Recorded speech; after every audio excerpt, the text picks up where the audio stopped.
I'm here today because I'm arresting you on suspicion of the rape and murder of Louisa Dunne. Imagine living your entire life knowing that the person who murdered your grandmother walked free. Tell me how Louisa died.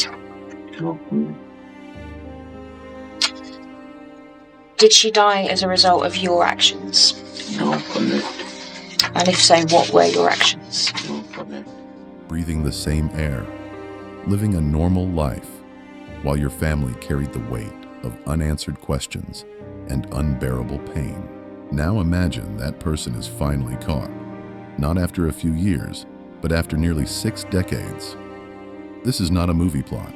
This is the extraordinary true story of how a 92-year-old man was finally brought to justice for a brutal crime he committed in 1967, making it one of the longest gaps between murder and prosecution in British legal history. Stay with me, because what you're about to hear will shake you to your core. On a summer night in June 1967, while Britain was celebrating the swinging 60s and Harold Wilson served as Prime Minister, something horrific was unfolding in a quiet Bristol neighborhood. 75-year-old Louisa Dunne, a former tobacco factory worker and widow living alone on Britannia Road, became the victim of an unimaginably brutal attack. An intruder broke into her home through a back window in the dead of night. What happened next was a nightmare that would haunt an entire city for generations. Louisa was raped and strangled in her own home, the one place where she should have felt safest. When her neighbor climbed through the window the next morning after getting no response to her knocks, she discovered Louisa's body on the floor. The elderly woman had bruises on her neck, blood in her ear, and her underwear around her ankles. The crime scene photos, as described by modern investigators, were absolutely horrific.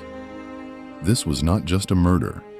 This was an act of pure evil against one of society's most vulnerable members. Tony Allen, who lived across the street as a teenager, still remembers Louisa vividly. He recalls her standing outside in her big black fur coat. You look a bit confused by that. Do you want to ask me something? He said, no, and you walked and climbed up 2 windows and listened to people's house. No. It was his mother who made that terrible discovery. The trauma didn't just affect those who found her. It rippled through the entire community and devastated Louisa's family. Her daughters had a breakdown, and one of them banned any discussion of the murder, trying desperately to protect her own daughter, Mary, from the darkness that had consumed their family. The investigation that followed was massive. Detective Chief Superintendent Reg Hicks assembled a team of over 90 officers. They had one critical piece of evidence: a palm print recovered from a window at the back of Louisa's house. This palm print became the cornerstone of what would become the biggest palm and fingerprinting operation Bristol had ever seen.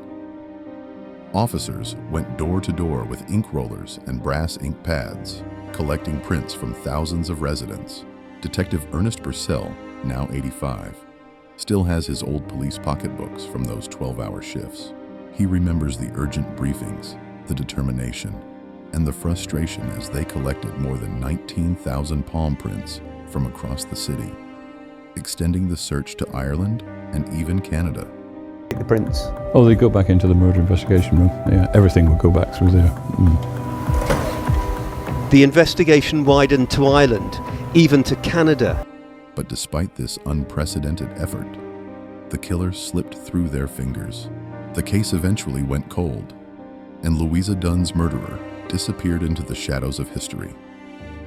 For Mary Dayton, Louisa's only surviving grandchild, the weight of this unsolved murder became a part of her DNA.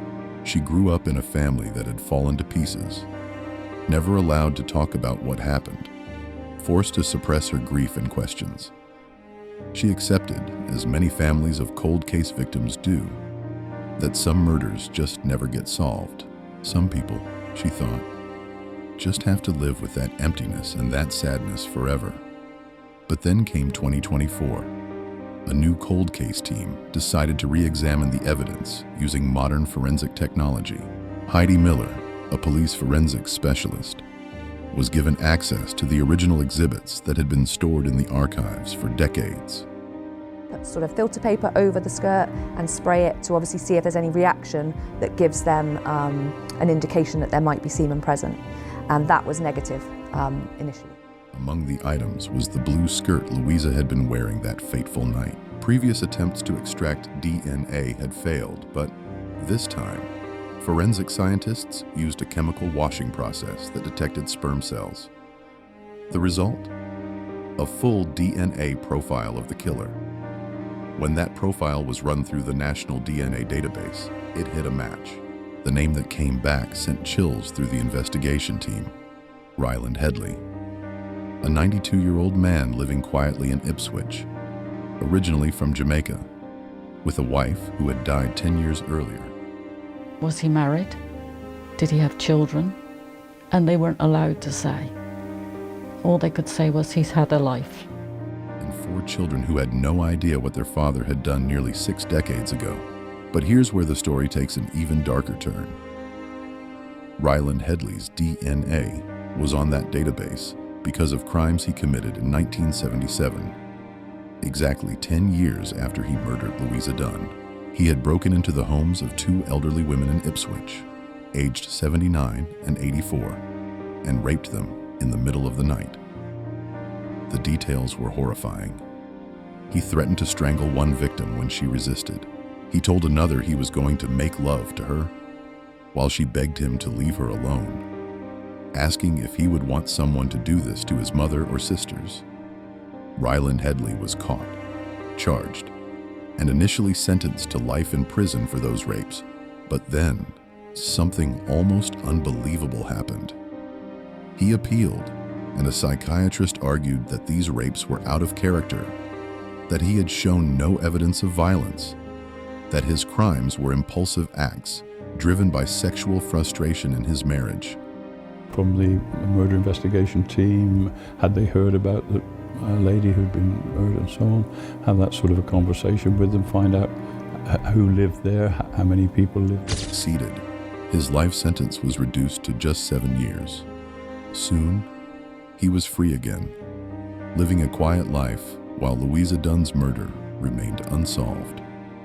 When police finally arrested the 92-year-old Headley at his home in November 2023, he showed no remorse. During questioning, he gave mostly no-comment answers. What I was going to refer to was your previous convictions from 1977, which was two separate incidents of...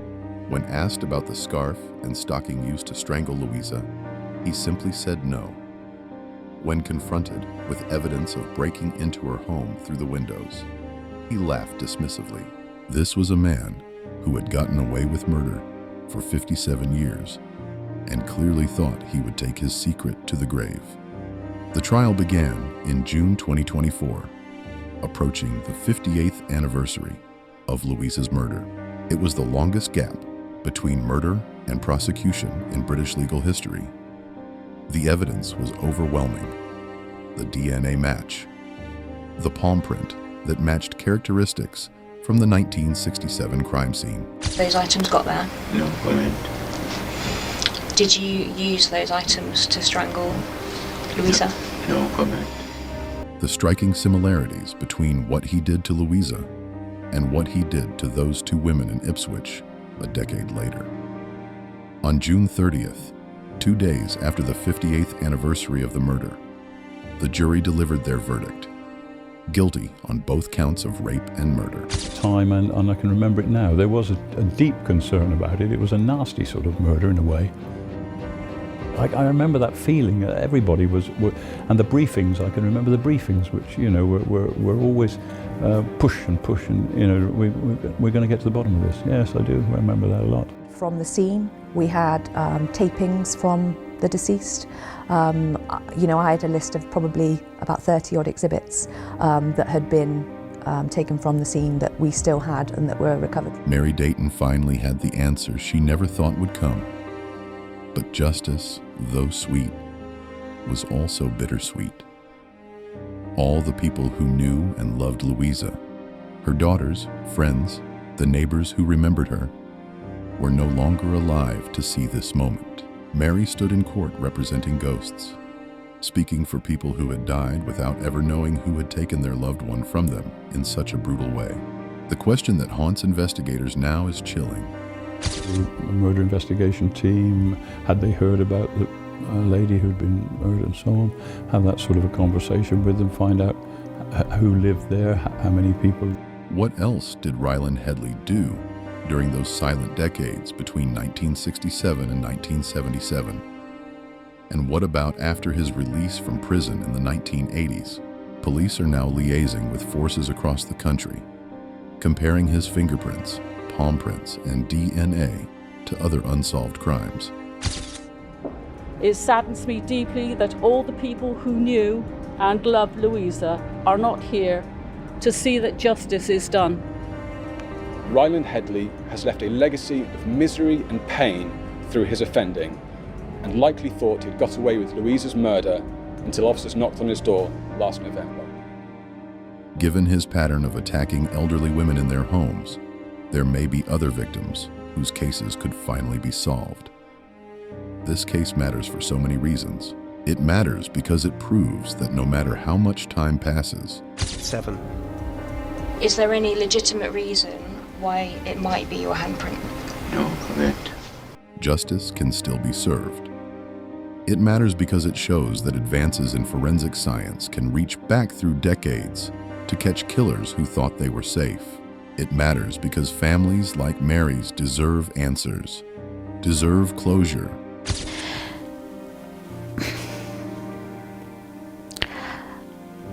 That's a really difficult thing to answer. Very difficult thing. Deserve to know that the person who destroyed their lives didn't get away with it. And it matters because it sends a message to every criminal who thinks time will protect them. You are not safe. Evidence doesn't forget. Science doesn't forget. And the pursuit of justice never ends. Ryland Headley, now convicted, will spend whatever time he has left behind bars. I'm arresting you on suspicion of the rape and murder of Louisa Dunne. A coward who targeted the most vulnerable, who manipulated the justice system once but couldn't escape it forever. Mary Dayton is still processing what this all means, still trying to piece together the life and death of a grandmother she barely knew. Future, and her future's going to be bright, and don't cloud it.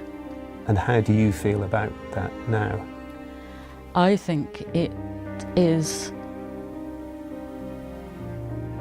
more difficult for me now. She feels deeply linked to Louisa, connected by the same DNA that ultimately caught her killer.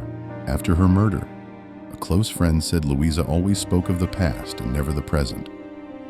Now, 58 years later, the present has finally righted a wrong from the past. It's from 1977, which was two separate incidents of rapes with a very similar circumstances involving elderly women. If this story moved you, if it made you think about the importance of never giving up on justice, then I need you to do something right now. Hit that subscribe button and turn on notifications so you never miss stories like this. Stories of perseverance, truth, and the relentless pursuit of justice. Give this video a like to help it reach more people who need to hear about cases like Louisa's. And drop a comment below telling me what you think about this incredible breakthrough. Should there be a statute of limitations on murder? Or should justice always be pursued, no matter how much time has passed? I want to hear your thoughts. Thank you for watching. And remember, the truth always has a way of coming to light, no matter how long it takes.